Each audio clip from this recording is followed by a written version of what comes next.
Oh, it was those men on the side of the streets, and all the apostles and all of them.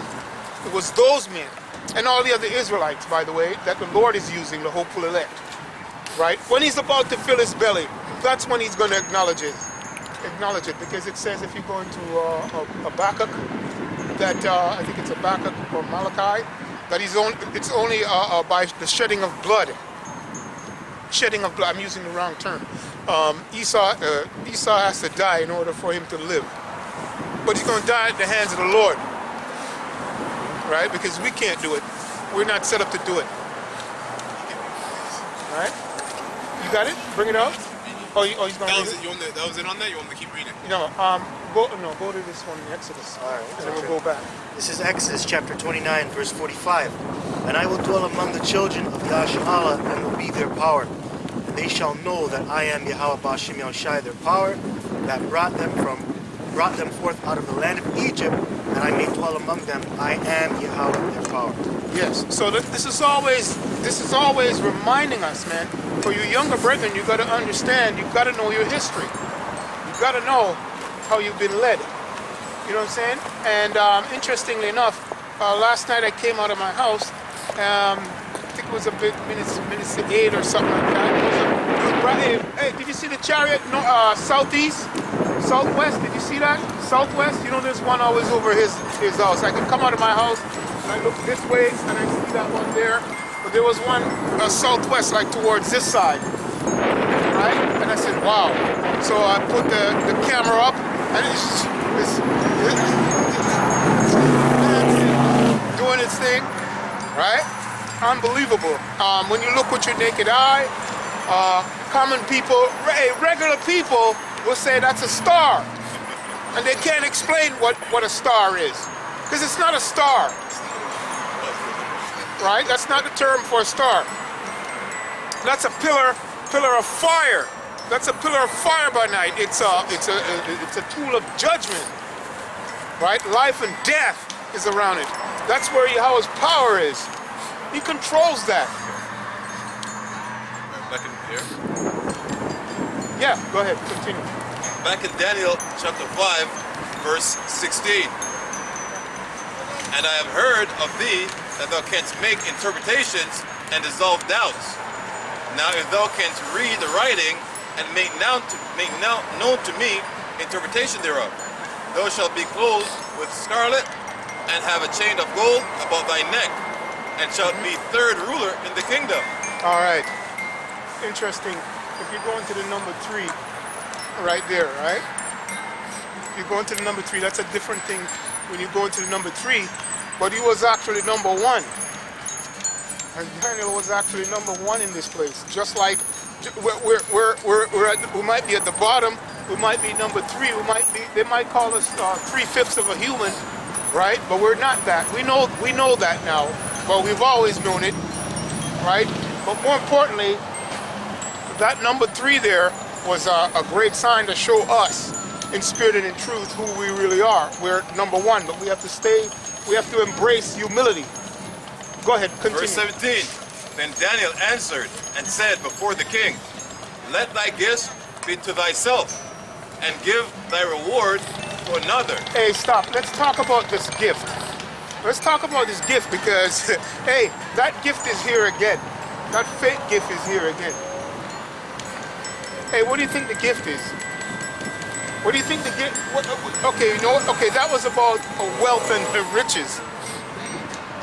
So what do you think the gift is today that Esau is going to come with? That chip. No, that's the destruction. I'm talking about that gift. Wealth, man. It comes with it, yeah. but that's not the first thing that him come with. Right. It's really money and bribes. But the thing is, this fucker wants to throw crumbs at you, right? Because there's a prophecy that goes into that you can get a nigger for cheap, right? A wicked person. Or it's really for cheap because it doesn't matter how much money those guys make playing sports and doing all of that. It's nothing. It's crumbs because you don't have that rulership yet, right? It's money. That's the point that I'm making, right? But within the system, within the system, you have a UBC, UBI, Universal Basic Income, that he's going to bring, right, along with that nasty thing that you just mentioned. I got a precept? Yeah, go ahead, bring it out. This is Ecclesiasticus chapter 14 and 3. Riches are not comely for a niggard, and what should an envious man do with money?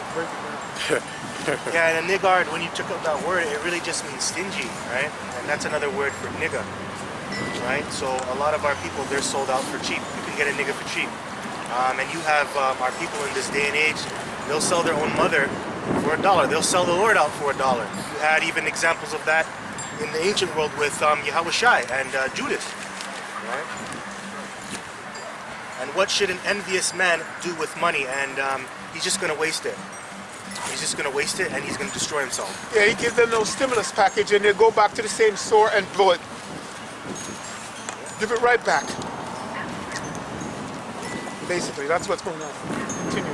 That was it. That was a precept. Let thy gift be to thyself, and give thy rewards to another. Yet I will read the writing unto the king, and make known to him the interpretation. Yeah, hey, straightforward. You want to break that down? Yeah, so basically, goes back to Isaiah 55, when it says, paraphrasing, truth can be bought. It's for free. Yeah. Right? So don't give me the money, man. Keep your chain to yourself. Give someone who's interested in the gold chain. Because he starts to man, Lord, I give you a gold chain, man. Tell what I mean. Keep your chain, man. Right? It's the truth. It shouldn't cost you nothing. Right? For the scriptures. You know what I'm saying? So that's what that was about. But now, the brother, the nigger, will be like, yo, give me that, man. Right? You right? And set himself up. And if you like that, the Lord will do this. He tell the wrong thing anyway, then you get your ass killed. That's right. Right? So verse 17. Then Daniel answered and said before the king, verse 18. O thou king, the most high power, Yahweh Shai, gave Nebuchadnezzar, thy father, a kingdom, and majesty, and glory, and honor. And the majesty that he gave him, all people, nations, and languages trembled and feared before him, whom he would slew, and whom he would keep alive, and whom he would set up, and whom he would put down. But when his heart was lifted up, and his mind hardened in pride, he was opposed from his kingly throne. Hey, let's talk about that, because that's powerful, right? Esau's in that position, right? He's getting ready to fill his belly, right? But it says when he was lifted up, so it means that he became proud, high-minded, wicked. There's no rule, because what he read before explained his character, who he wants. Hey, you see a woman that he loves, doesn't matter if he'll kill the man and take it. That's how ruthless this character was, right? He had no respect, right? But the rare thing is, the Spirit jumped upon him to acknowledge before the prophet of the Lord. So when these people come up here, this is what happens to them. They have to acknowledge, well, they don't acknowledge. They go away pissed off. Sometimes they do weird shit. The Lord do weird shit to them. The point is, they have to acknowledge. One way or the other. Continue. And they took his glory from him. 21. And he was driven from the sons of men, and his heart was made like the beasts, and his dwelling was with the wild asses. Okay. They fed him with grass like oxen, and his body was wet with the dew of heaven. All right, stop. Hey, he got Most High detox his ass, jack him up because he was wicked, right? Right? Yeah, he got a detox. But let's understand, the rare thing is that the Lord is going to bring these same people to acknowledge, right? When you go into Isaiah, he's going to read Isaiah, acknowledge that these are the people. Okay? But that's the rare thing to see, when a wicked leader come up and acknowledge it. Right? That happened to the apostles. They came with money, lots of money to bribe them. You know? Give him a blank check. Yeah. How many millions you want? So it's a rare thing when it happens. But that's to prove that the invisible power is at work right now. And his body was wet with dew of heaven, till he knew that the Most High, Yahweh Bashim Yashai, ruled in the kingdom of men. Wow, that's Nebuchadnezzar. Hey Esau, you know this. You know this. But it's not time for you to say it yet. Continue, brother. And that he appointeth over it whosoever he will. What? And thou, his son, O Belshazzar, hast not humbled thine heart. Thou knewest all this, but hast lifted up thyself against Yahweh, Bashim Yahushai. Hey, so the Most High have to humble these people. That's it. Hey, and if you're an Israelite and you're wicked, He's going to do the same thing to you. But it's about, so now when you come into the truth, you got to embrace humility before honor. Right? The meekest man that ever lived. We got to know who Yahushua is, man, for ourselves. Right? And you'll get glimpses of it through a lot of the leaders. Well, you got to know them, get to know them. Right? In spirit and in truth, just like how we're getting to know our power. Right? Continue. Let me add real quick too. No, go ahead, man. And that's why the scriptures say that the beginning of the fear of the Lord is the beginning of wisdom. Because he just read that Nebuchadnezzar, he understood all these things of the Lord, but he still decided to uplift himself. Yeah. While knowing the Most High is the power. No, his son Belshazzar. Belshazzar? Okay, Belshazzar. So he knew of the power of the Most High, just like Pharaoh knew the power of the Most High, but he still decided to be prideful, and the Most High humbled him. The difference is the prophets, they know the power of the Most High and they fear it. Yes. You know, so the Most High is going to have mercy on them for that. That's right. Now, beautiful point. All of what's going on here, if you can see the picture of what's going on, it's because the Lord used his servant, Daniel, so that Nebuchadnezzar could see. That's the whole point. Yeah. So, right? so you have Disney, Beauty and the Beast. Yes. And the Beast was this handsome prince and some spells put on him and all that stuff. That's what he's talking about, because Nebuchadnezzar was turned into a beast, was eating grass and all that crap, man. You know what I mean? So Disney was a wicked ass, talking about this was a prince and spells put on him and some blondie or blue-eyed girl to kiss him and make him.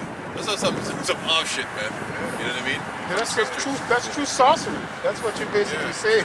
Yeah, you can say that's what you were talking about when they said slack. Let me cut you off. No. They use riches and bribery to catch a nigga. That was the whole point. Right? They said that the kiss of an Edomite will turn this guy back into a normal human being that he was, from a beast to a human. Right. So they have Jake chasing a blondie, King Kong, and the only thing he become is a blonde woman, an Edomite woman, right? Imagine the whole a blonde girl. That's true, man. Jake is that what a monkey. blondie. That's the ultimate lie. He'd rather have a thick-ass woman that's in great shape. Not saying that there's anything wrong with the blonde. Nothing wrong, but it's just deception. That's what the brother is conveying, right? If you can hear it, that's what he's conveying. Yeah, go ahead. Is that precept? This is Daniel.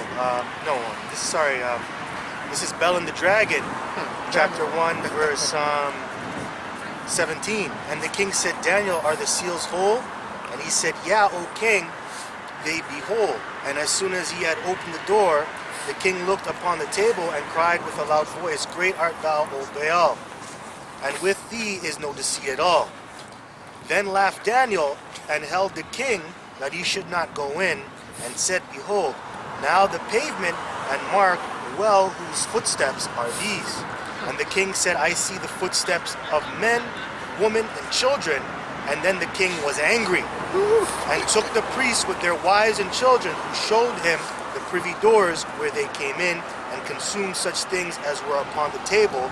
Therefore the king slew them, and delivered Baal into Daniel's power, who destroyed him and his temple. That's a pride, man, because he decided to get angry once his pride was cast down. Daniel laughed and showed him, yo, this is just human beings doing this. It's nothing to do with Baal. They have nothing to do with the invisible power. The invisible power exposed them, actually, through the prophet. Cain did the same thing through his pride, right? And he got angry when he made his offering and it wasn't accepted.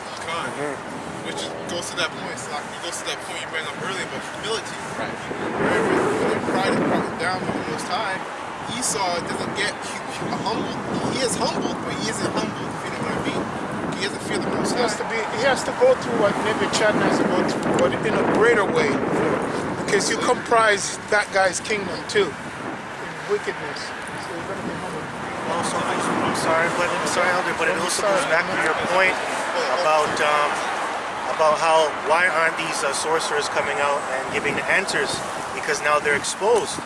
All their lies have caught up to them, and now the truth is speaking. So you can't do anything about it. All these guys who claim that they're something, now they're not. They're exposed for who they are, really. Yeah, you saying? Yeah, I was saying, is that like part of the problem with America? Because like they're so prideful about who they are and stuff like that. yeah. Their mascot's an eagle. It says the heart that is in them is not upright. God. That's right. They're not upright. They're just acting like they're upright, but they're actually got a beast heart. That's right. And that's just saying that their mascot is an eagle. One of the proudest animals on the planet, soaring high above everything else. You know, and I think they wanted to use some other animal, something like that. But for some reason they went to an eagle. Well, it's through the spirit. That's why it's prophecy. But it's a pride in their heart. I still had a little more on this. Yeah. It said verse 23. And in that same place there was a great dragon which they of Babylon worship. And the king said unto Daniel, wilt thou also say that this is of brass? Lo, he liveth, he eateth and drinketh. Thou canst not say that he is no living power, therefore worship him. Then said Daniel unto the king, I will worship the Lord my power, for he is a living power. God, that's right. It's the same mentality we're gonna have, man, when it comes to the chip. When it comes to the system, we're in that same mentality. Because Esau really thinks that he has the power. But like Daniel said, we serve a true power, the living power, Yahweh Hashem Shai. And then this is the point right here, verse 28. When they of Babylon heard that they took great indignation and conspired against the king, saying, the king is